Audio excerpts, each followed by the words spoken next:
Kaya practicein mo na, sa manukan mo pa lang is nakakaharap na siya ng iba't ibang kulay. Merong itim, merong pula, basta mga kasabong. Kaya iba't ibang kulay dapat na ihaharap natin yung ating mga stags. At syempre, importante mga kasabong sa derbies, yung mga derby na yan.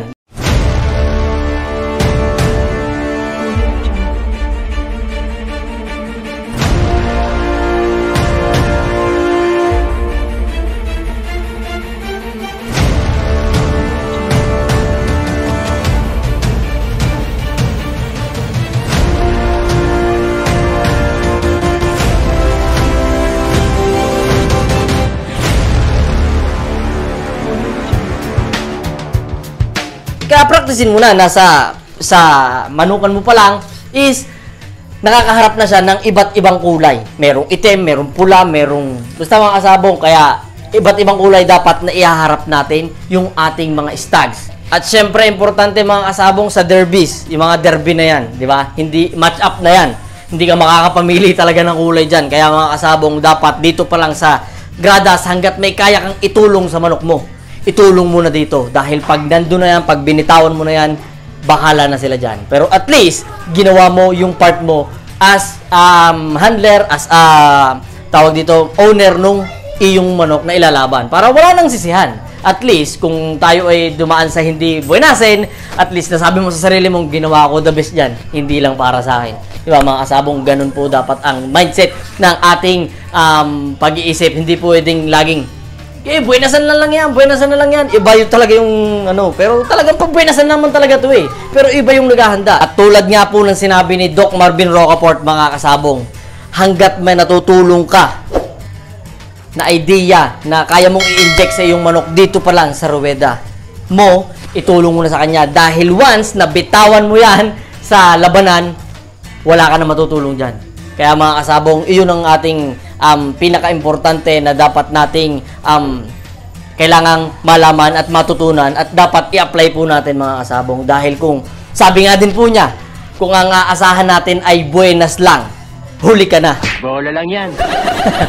Dahil lahat tayo may buenas talaga mga kasabong, pero iba yung talagang naghahanda, iba yung may dedication sa trabaho, iba yung talagang tawag dito, masikap. Dahil ang taong masikap, walang equal yan kundi ang success. Kaya mga kasabong, yun po yung purpose kung bakit nagbablog ang Sabong Pinas, para lahat tayo is maging masipag. Kung hindi man tayo pala rin, at least, di ba, natututo tayo, darating din yan.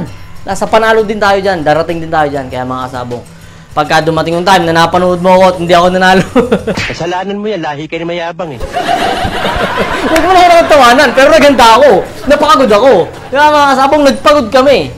At least, ginawa na namin yung pinaka-the best namin. Wala, hanggang dun lang muna kami.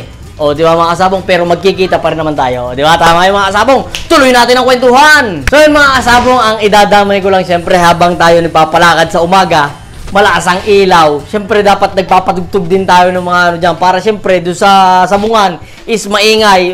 Para masanay na rin sila sa ingay, hindi sila mumula-mulaga, hindi sila patanga-tanga. Huwag ka magsalita ng ganyan, ha? Kaya yung mga kasabong importante. Pero siyempre, yung patugtog mo is, huwag naman yung banayad yung, wow, ka nang umiyak. Huwag ka nagkakanta dyan, ha? Yung mga kasabong, pati handler mo, makakatulog doon. Dapat yung mga so yun, mga kasabong, flip-top, magingay, wow! Yung mga ganun, nagsisigawan din para hayaan mo na yung mga kapitbahay mo, magising din. Hindi natutulog na, magigising mga tao.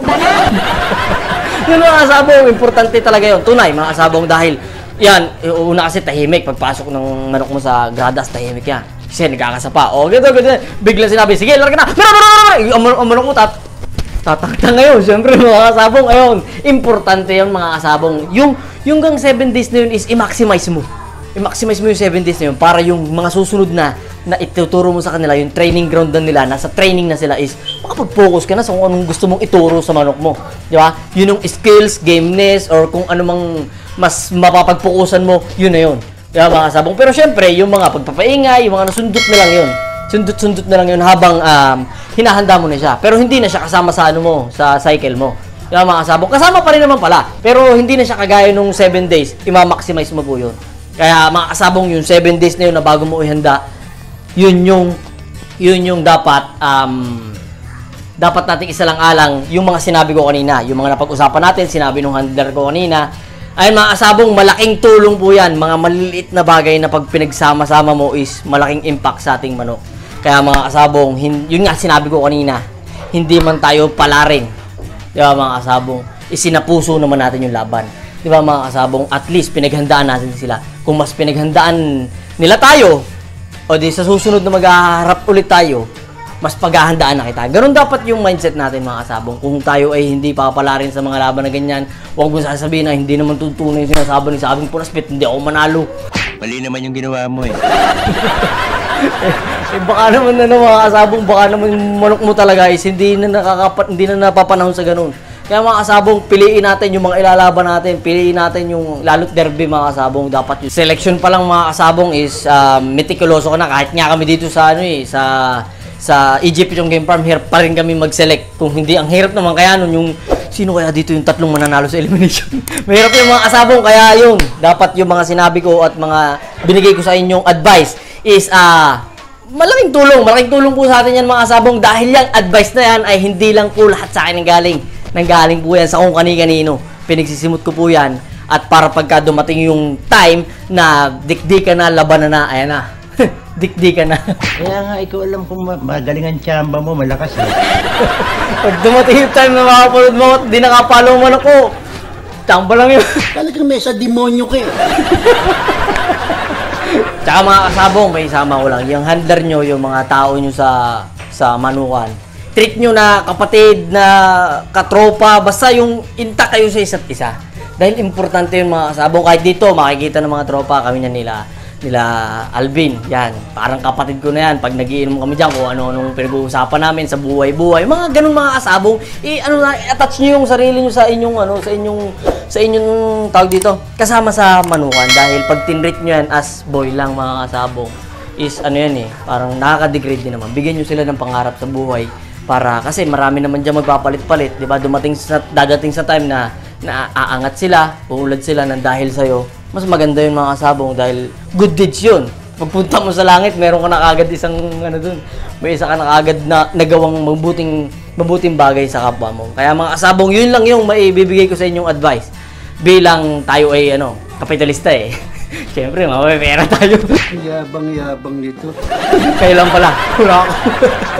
So yun mga kasabong, yung mga binigay ko sa inyong inputs, advice at yung mga maliliit na bagay na i-share ko sa inyo, sana nakatulong po at alam ko at for sure na malaking bagay na napag-usapan natin yung mag-i-start na yung stagan. Hindi man agad bumalik, at least handa tayo, di ba mga kasabong? Hindi tayo kasi biglaan, kasi ganito ganyan, mga kasabong, pero hindi pa man bumalik or bumalik, at least handa ka lagi sa laban. Di ba mga kasabong? So yun mga kasabong, maraming salamat sa lahat ng mga sumusuporta. Kung hindi ka pa nakasubscribe, mag-subscribe ka na. At syempre, huwag mong kalimutang pindutin ang bell button para maging updated ka sa mga bagong darating natin na videos. So mga kasabong, hinahanap na ako ng kasabong ko. Kita sa next episode na!